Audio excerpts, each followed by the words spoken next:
I really didn't want to make this video, but I absolutely have no choice. I feel like it's my responsibility as the voice of the Palantir investing community to make sure everybody stays on track. And right now, I'm seeing a lot of concerning things from the community. Now look, I'm not about to sit here and make a bearish Palantir video. That's not going to happen. This ain't it. I'm insanely bullish about Palantir long term. I'm very excited about the potential of this company.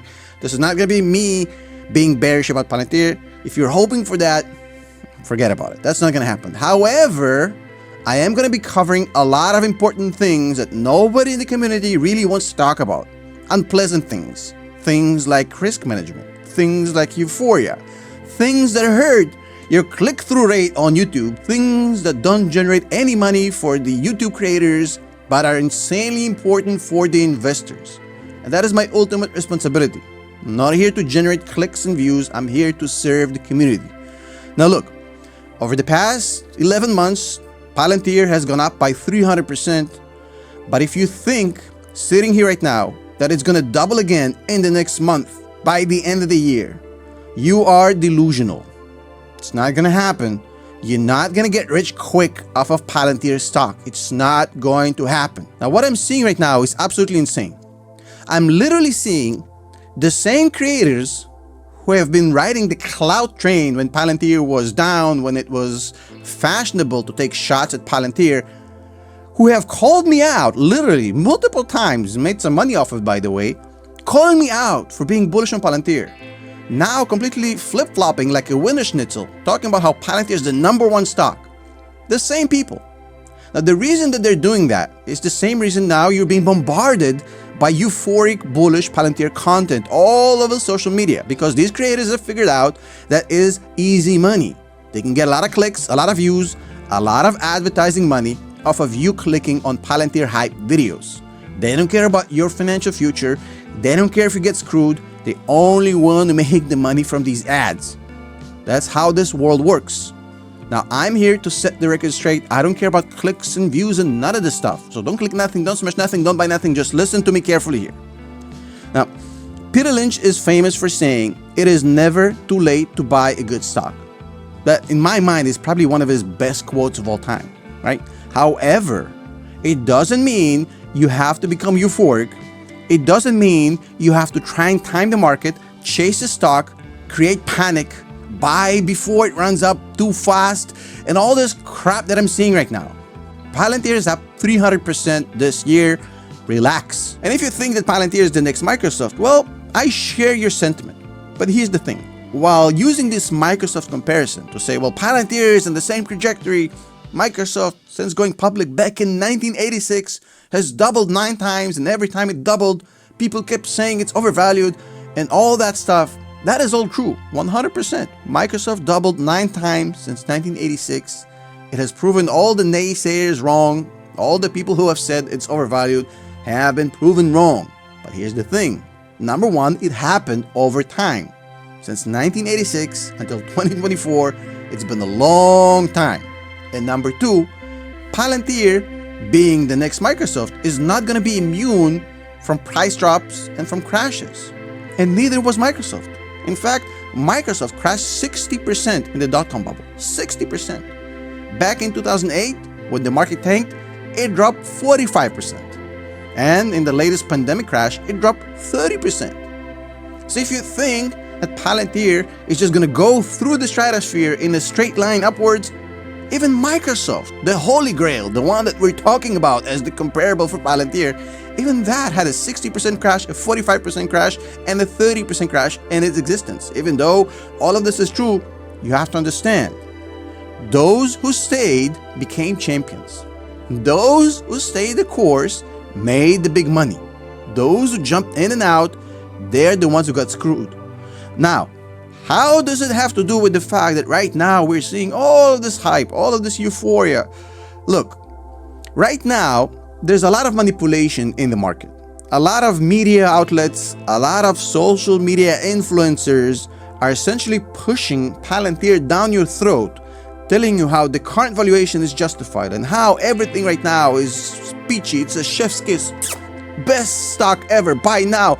All of this is done for clicks, for attention, because they know everybody's excited about the stock.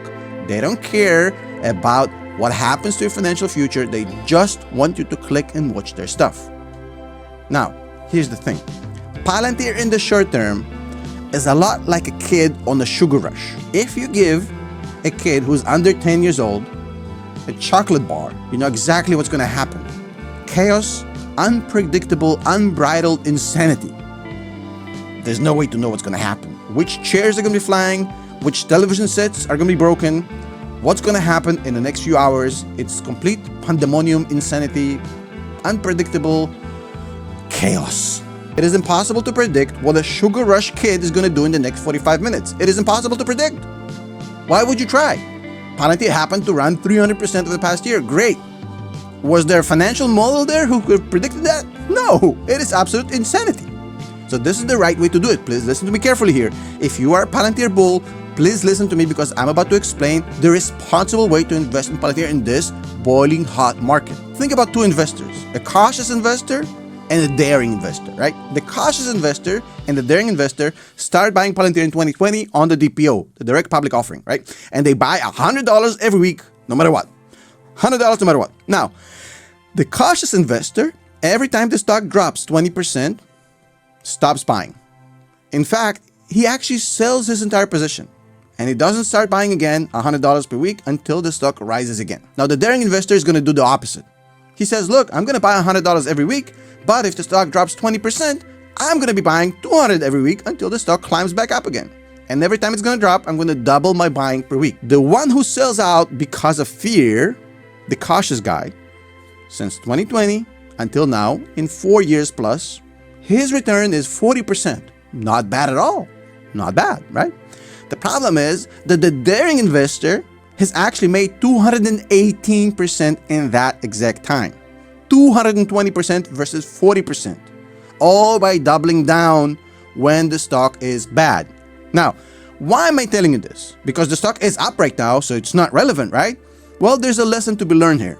As much as this double down DCA system works when the stock goes south, when the price drops 20% below the 52-week high, and as much as it helps you to make 220% versus 40% for the cautious investors, it also works in the other side.